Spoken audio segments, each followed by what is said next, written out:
My Govanen. Welcome to the Tolkien Lore channel. I'm the Tolkien Geek, and in this video, I'm going to be talking about another one of Tolkien's short stories that isn't related to the Middle-earth universe. In this case, the Farmer Giles of Ham story, which you may have already seen this cover if you've seen my video on Smith of Witton Major.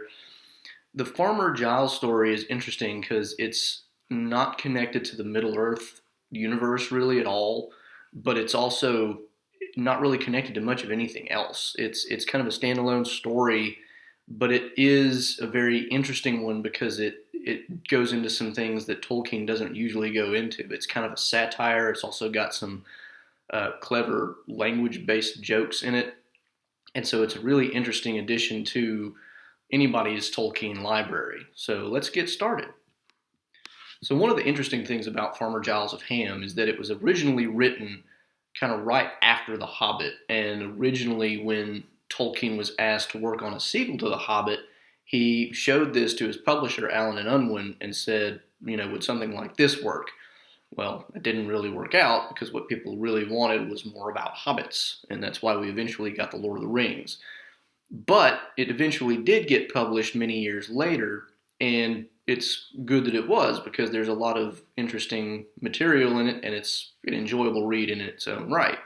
It's a short story you can finish in an afternoon quite easily, and it's more or less a satire of the dragon slaying knight genre. So you've got all the old stories about the hero who slays the dragon and all that, and this kind of parodies that a lot. It's got a hero who is very reluctant. It's set in a strange time period. It's kind of like in the Dark Ages, and yet the hero has a blunderbuss. So it doesn't, it's very anachronistic in that sense. There's a lot of things that don't really fit, but it's of course a parody, and so it doesn't really matter. The hero himself becomes a hero when a huge giant wanders onto his farm and he shoots his blunderbuss at it, and the giant believes that he's been attacked by stinging flies and decides there's nothing worth my trouble here and walks off.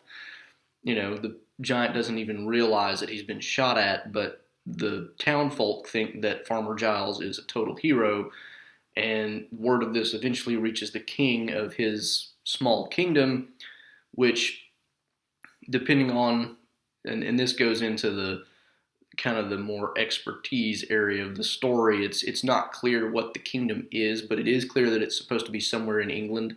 Some people think that it's the old kingdom of Mercia, which you can read up on the history of that. I don't want to go into the detail here. But anyway, the king eventually sends Farmer Giles as a gift for his services a sword that is popularly known as Tailbiter. More in Latin, it's called a mordax or something like that. And the part of the joke that runs through the story is a lot of the language stuff, and I'll get to that in the next segment of the video. But the special property of this sword is that it won't stay in its sheath if there's a dragon within 5 miles. Well, of course, a dragon eventually does show up. It burns another village not far away from Farmer Giles' own, and then, of course, because Farmer Giles is the local hero and he has this sword that is supposed to be a dragon-slaying sword, he, of course, is tasked eventually with going to destroy the dragon after the king's knights, who are far more interested in etiquette and, doing things the right way, fail utterly to even find the dragon. They don't even have a clue what they're doing. So he's this reluctant hero. He goes to find the dragon, and then through a strange series of events, well, I don't really want to tell you much of the story because the rest of the story is kind of the meat of it, and I don't want to spoil it for you. But basically, it kind of continues along the comical parody, and there's a lot of interesting ways in which Tolkien does that. So rather than spoiling the rest of the story, let me kind of move over to the language side for a bit and explain some of that. So, of course, Tolkien, being a philologist, was very much into languages. He taught language at Pembroke College in Oxford, and that's really his main thing is language. He developed his Middle-earth mythology because he needed a home for the languages that he invented.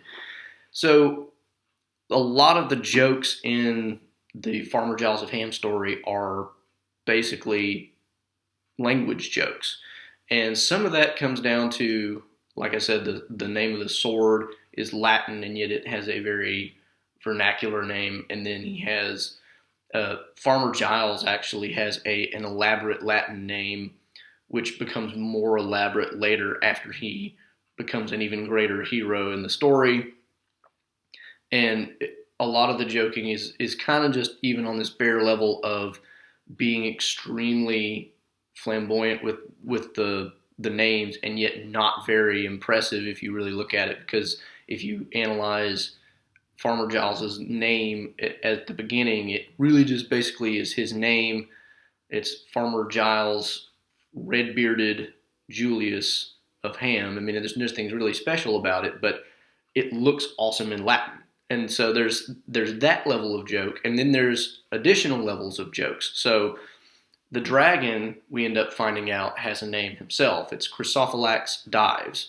And Dives is not really the original pronunciation of the word that is really the inspiration here, because the name is basically supposed to mean a gold guard, and Dives is meant to mean wealthy.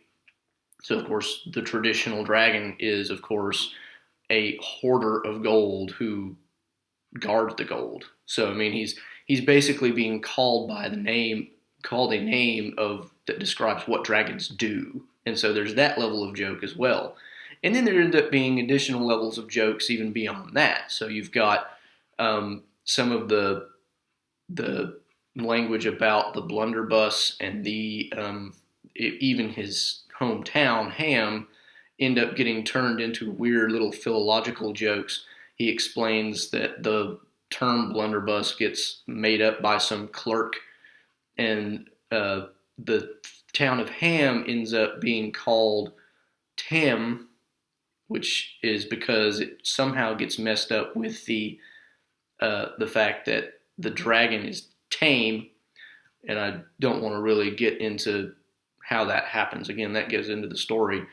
But the weird thing about it is he's basically kind of drawing a fictional history for the name of the River Thames, and he's throws in some philological jokes about that as well. And so there's these constant philological jokes and language jokes, as well as the parody of the typical dragon slaying genre itself.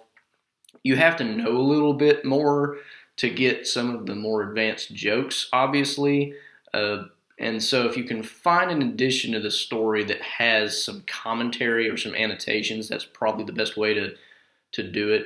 I would still suggest reading the story on its own terms without referencing the outside material the first time, because the story by itself is quite enjoyable. But if you can find an edition, which I don't have, that has annotations or commentary that explain a lot of the jokes, it would probably be nice to reference those on like a second read, so you kind of get more of the humor behind it.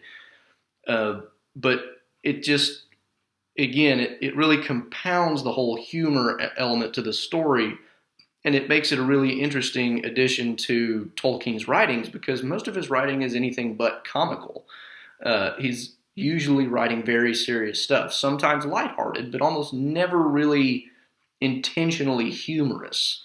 And so, it's to read Tolkien writing a story in that style is a very interesting thing to see. And of course, there's more that I haven't even touched on in this video that's in the book as well, because of some of the plot points that I can't really give away. So basically the point being, if you want to find out what Tolkien writes in terms of humor, and if you want to learn some nerdy language jokes, then this is probably the place to go, because it doesn't really get much more nerdy in terms of jokes, and Tolkien doesn't really go into anything more humorous in any of his other writings. So it's worth picking up on those grounds alone, and I really suggest that you do pick it up. So that's kind of a brief introduction to Farmer Giles of Ham. I will try to find a link in Amazon to a version that does have some commentary or annotations, and link that in the description below. I know there's a 50th anniversary edition. I'm not sure if that has any commentary or not. I do know it has some extra material. Often, and if you've seen my video on Smith of Wotton Major, you'll see this story paired with Smith of Wotton Major because they're the two prominent short stories that Tolkien wrote. So anyway, like I said, I'm going to try to find one that has something that explains some of the more advanced humor that you really have to have specialized knowledge for. If you like this video, please like, share around, and if you want to learn more about Tolkien and his writings and anything else about the Middle-earth universe, please subscribe to the video. You can also follow me at JRRTLore on Twitter. And then until next time, and I'll probably again continue some non-Middle-earth stuff in the next video, so be looking for that. But until next time, I'm the Tolkien Geek signing out for the Tolkien Lore channel. Namarie.